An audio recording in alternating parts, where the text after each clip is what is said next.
Good afternoon. Today we have with us a very special person, our director and also the former director of CMC Vellore, Dr. George Chandy Matitra.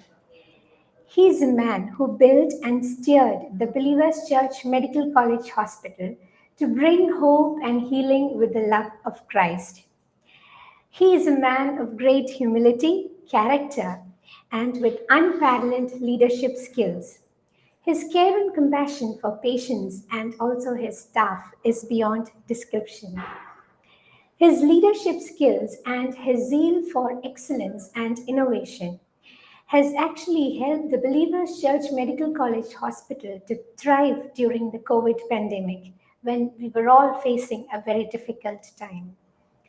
And this time, I'm also especially grateful to you for exchanging our roles and you take the lead role. And I hope we'll have a lot to listen to hear from you, sir. The world over, it seems that we are on the cusp of the third wave, and we're really bizarre about the future. The different SARS-CoV-2 variants, they seem to be taking us over, and we are amidst a lot of confusion and fears. So that is the platform we have to say about Omicron and the vaccination boosters. What are your thoughts on this, sir? Dr. Sangeetha, we've been in this for the last 2 years. 2 വർഷമായിട്ട് ഈ പ്രശ്നങ്ങളിൽ we thought ആ രണ്ടാമത്തെ wave കഴിഞ്ഞു, we are okay, vaccinations were happening, we thought it is all good. Suddenly, this variant has taken us by surprise.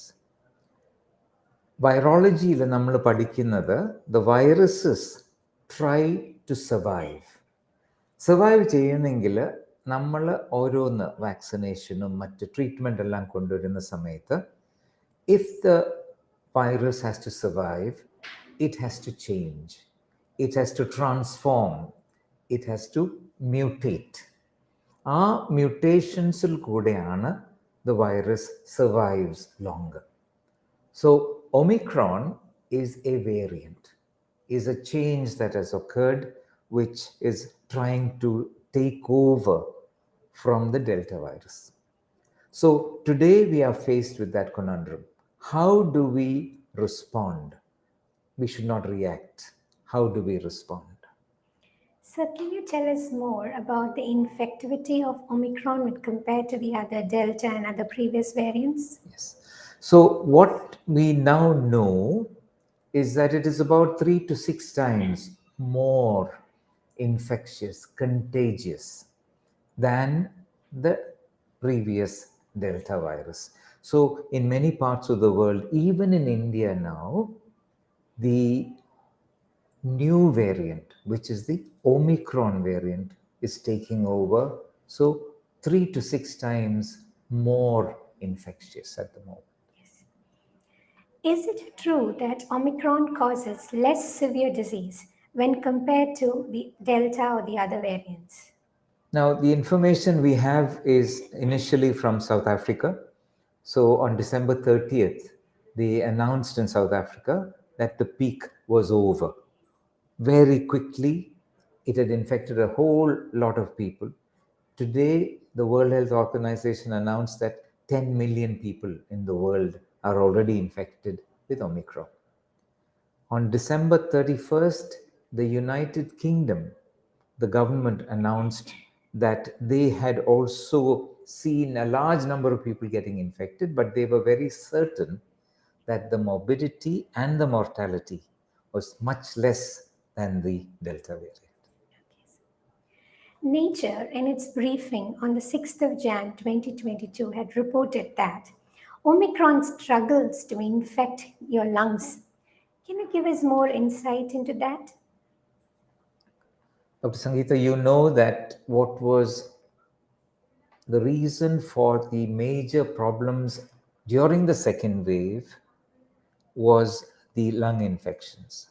So a lot of people had problems related to the lower respiratory tract, difficulty in breathing, the oxygen saturation dropped, you need oxygen, you need ventilators, and we were initially not prepared for it. very quickly we caught up, and then we were able to save many lives.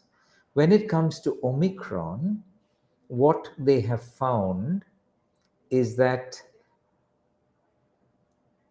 all of us have, in the lower respiratory tract, there are some proteins.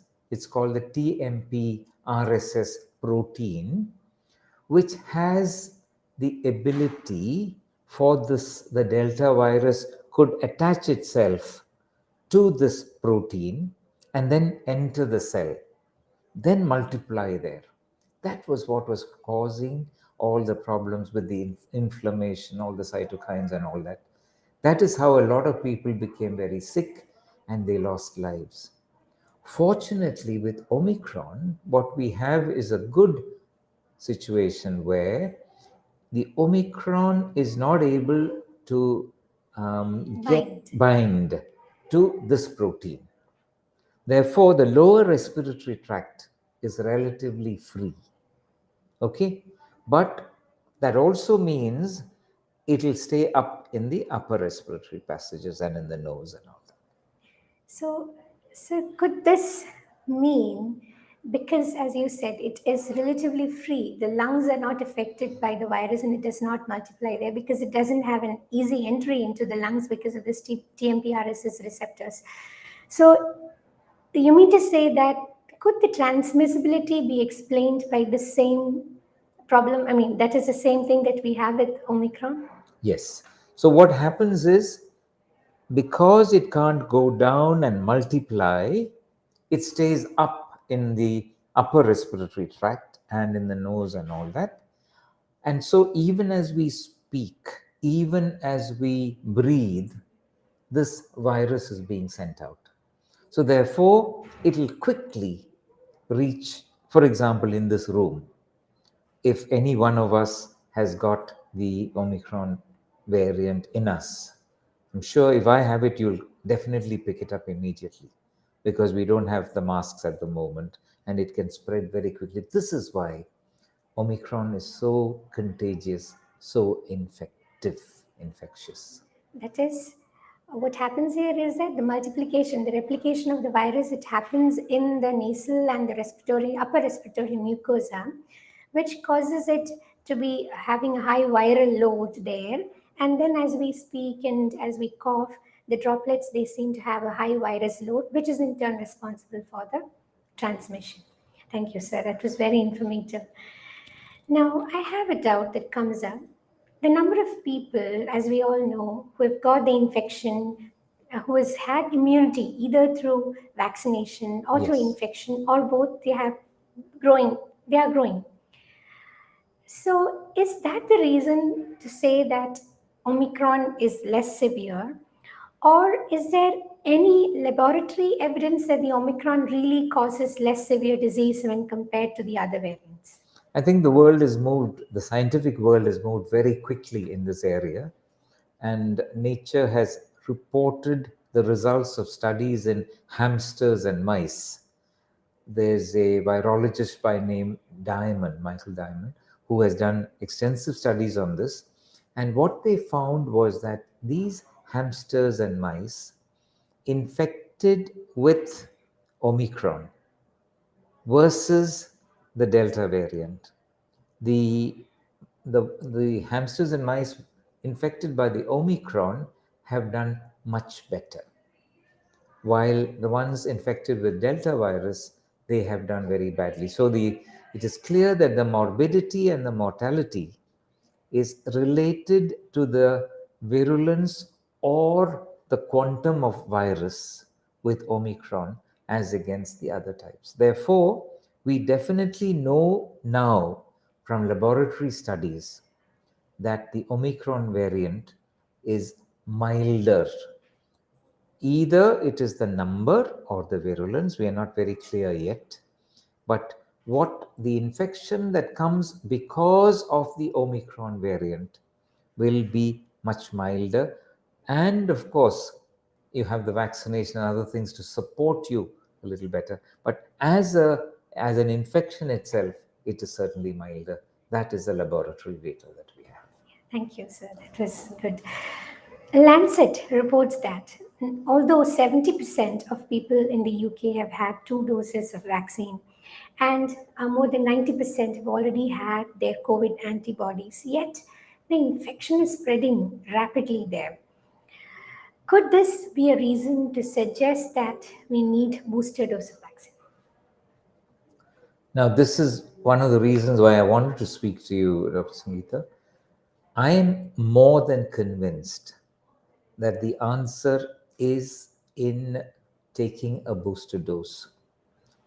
You must have read reports from Israel where they've gone on to the fourth dose, which is a second booster dose. You have the first, second, third, and the fourth dose. They have found that the immunity goes up fivefold. The antibody level goes up fivefold. Along with that, if you have the T cells also supportive, it looks as though we found the answer. That we know that once you take the vaccine, over a period of time, gradually the antibody levels drop. And therefore, we thought in terms of a booster.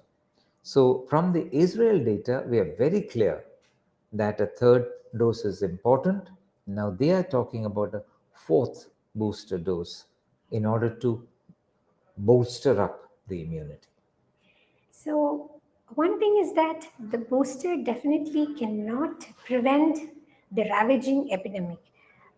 But the booster is an answer. You mean to say that the booster is an answer to bend the epidemic curve? Dr. Sangeetha, what are we trying to do? We are trying to save lives. We are trying to make sure that people don't get sick. If they get sick, we don't want them to die. In order to do that, the way forward is to boost up the immunity. And that's what vaccination does. That's what, after an infection, you get the immunity support. So, therefore, when you look at it in that perspective, we do the right thing by making sure, and that's what vaccinations are all about. Try and develop as much immunity within the maximum number of population, though, even if they get infected, which they will, the immunity helps them do very well, and therefore, your morbidity and the mortality is down to the minimum. Yeah. So I've read the UK government has also suggested that protection against symptomatic disease at 6 months after two doses of vaccination against the Omicron would be just 10%. So I think it certainly looks like that a third booster, a third shot, would be needed against Omicron. I fully agree with you. And I think that word that you used about bending the epidemic is right here, because that's what we're trying to do, bringing down the infectivity, bringing down the mortality, the morbidity. Thank you, sir, for this enlightening session. Do we have any questions from viewers? Um, is there any contraindication for COVID vaccine? So the question is there any contraindication for COVID vaccine? From our experience thus far, the vaccines, especially the ones that we use, Covishield, Covaxin, are extremely safe. Now, when you look at the efficacy of a vaccine, you look at how well it does. At the same time, we want to make sure that it does not harm the host in any way. When you look at it from that perspective, I think the vaccines have done extremely well. Yes. There are some specific areas we have to be careful about, and that's why you, as Chief Vaccination Officer of Believers Church Medical College Hospital, I think you always ask people to wait for half an hour. Yes. We asked them to wait for half an hour. And have you had any problems? Yes, we've had two instances where there was a beginning of anaphylaxis, but it was soon sorted out after an injection. These are patients who are already prone to have No, anaphylaxis? absolutely no contraindication for vaccination. So what we do here is that we ask for a previous history of anaphylaxis to the COVID vaccine, which is the only absolute contraindication for a COVID vaccine. And from our experience, we know that, and also the scientific world tells us that the age group, the younger age group, especially with the live viral vector vaccines such as the Oxford AstraZeneca, they tend to have this development of the WIT syndrome, vaccine-induced thrombotic thrombocytopenia. So we have to be a little careful in them. Although the prevalence or the incidence is really, really low, but we just have to be careful about it. Always, what we do here is that we tell our people that you have to take care of symptoms like you get an intense throbbing headache after 4 days of vaccination and between 20 days, and you develop bleeding spots on the skin. So you have to immediately come and report to us. So, which may be picked up on an MRI immunogram brain, and which are forerunners of getting this stroke. So that is, But what you're telling me is that this is very safe. yeah, definitely. If you look at vaccination as a whole, medications as a whole, this particular COVID vaccination is definitely one of the safer medications, or if you want to call it that, vaccinations. So the answer to the question, Alvina, is that vaccination is quite safe. We'll ask people to wait for about half an hour just to make sure that there is no reaction, just like you can have with any medication. Okay, sir. So the next question is vaccination every 6 months. Will this become a norm? When vaccinations become the norm. I think so. There is already a move. Maybe I should explain to you that with influenza virus, every year that strain changes. And sometimes influenza, some people get, is quite severe. So, therefore, people of my age have been advised to have vaccinations every year, and that vaccine will be prepared based on that particular strain that comes that year. So there is a move to try and combine the influenza vaccine with the COVID vaccine. That might be the way forward. But personally, if you ask me, I think we're going to have to take vaccines, the COVID vaccine. We don't know whether it's 6 months every year, but there's certainly that is the way forward. So I would strongly recommend those of you who have not taken the vaccine, please go to the nearest center and take your vaccination. It is very protective, it's very safe. Please take it. I've taken my third dose as well. So I can tell you that it's very, very safe. So the next question is, are booster doses recommended during pregnancy or while breastfeeding? I'll request the CVO to tell us. Yes, booster doses are also recommended during breastfeeding and during pregnancy. There's been no contraindication so far. So I don't think there is a reason to worry. Um, the next question is, how does a booster dose help in preventing Omicron or COVID-19? Is it necessary or important? Yeah. What we have seen so far is that the vaccines that we are taking now protect adequately against Omicron as well. Plus, we feel that the T cell immune status as well improves.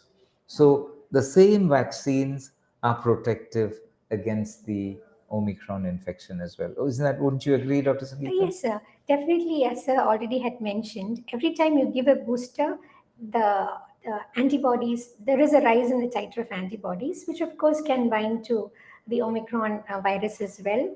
And it can even lessen the severity of the disease, as well as in some cases, like the Israel data shows, it definitely prevents infection as well. So the next question is it required to stop medications such as aspirin before taking COVID vaccine? No, there's no need to stop anything. Actually, you can, I think there's a lot of unnecessary worry about the vaccination. A lot of people call us and ask us. The message that we have to give to you is that now we've been using the vaccine now for about a year, Yeah. and the overall safety profile is amazing. It's really, really good. Really good. So don't worry about aspirin, don't worry about other medicines that you're taking. My 91-year-old mother has had 2 doses, and I'm going to give her the third dose as well. Okay, take it from me, it's very safe.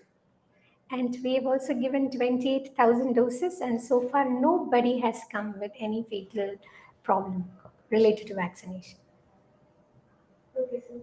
The next question is, why do we need a 9-month gap to take booster dose?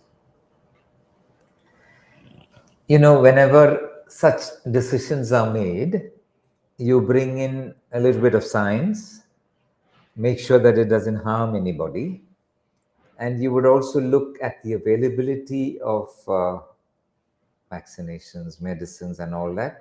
So, in their wisdom, the authorities have kept this at 9 months. I think that planning must have been based on the fact that by 9 months, the efficacy or the antibody levels or the immune status, it would be such that a booster would be, there's always short supply of things, and therefore you don't want to go and give it at 3 months, you don't want to give it at 6 months. Therefore the authorities have kept it at 9 months. We will know later, over a period of time, with studies and with the data coming in, whether it's going to be 3 months, 6 months, 9 months. My own personal guess is that it will be once a year. Thank you, sir. So the last question is, during the COVID vaccination, many people suffer from mild symptoms like headache, fever, and all. So does the booster dose have any side effects or symptoms like that? Would you like to take that question? Yes, most people would experience the same symptoms that they had. There are chances that they experience symptoms like fever, headache, body pain after a vaccination. I must tell you, I had actually more discomfort with my third dose, with more of body ache and a little bit of feverishness. I liked it. You know why? Because that meant that my vaccine is working. That means my antibody level, immunity level is going up. So if you get a body ache or if you get fever, don't worry. That means It's a good sign it's a that good sign. vaccine is working. Vaccine is working. So please go ahead and take your vaccination today, okay? Or today may be too late, tomorrow. At your turn. And when your turn comes, don't wait, don't delay. Vaccination is the answer. And of course, masking, especially when you have your meals and when you are in close proximity with people. See, when you have your meals, that's one time when a lot of air secretions come out, and that may be the time you infect somebody else. So please wear your masks, please practice social distancing. I think in the next few weeks, our own my own thinking is that this will all end in about 2 months time. So these 2 months, please be extremely careful. Thank you so much for your patient listening. Thank you, Dr. Sangeetha, for all those questions.